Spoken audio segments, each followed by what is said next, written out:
بسم اللہ الرحمن الرحیم۔ السلام علیکم ورحمۃ اللہ وبرکاتہ۔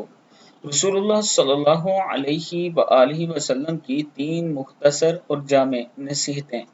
حضرت عبداللہ بن عمر رضی اللہ تعالیٰ عنہ فرماتے ہیں کہ ایک شخص رسول اللہ صلی اللہ علیہ وآلہ وسلم کی خدمت اقدس میں حاضر ہوا اور عرض کی، یا رسول اللہ صلی اللہ علیہ وآلہ وسلم، مجھے مختصر نصیحت فرمائیے۔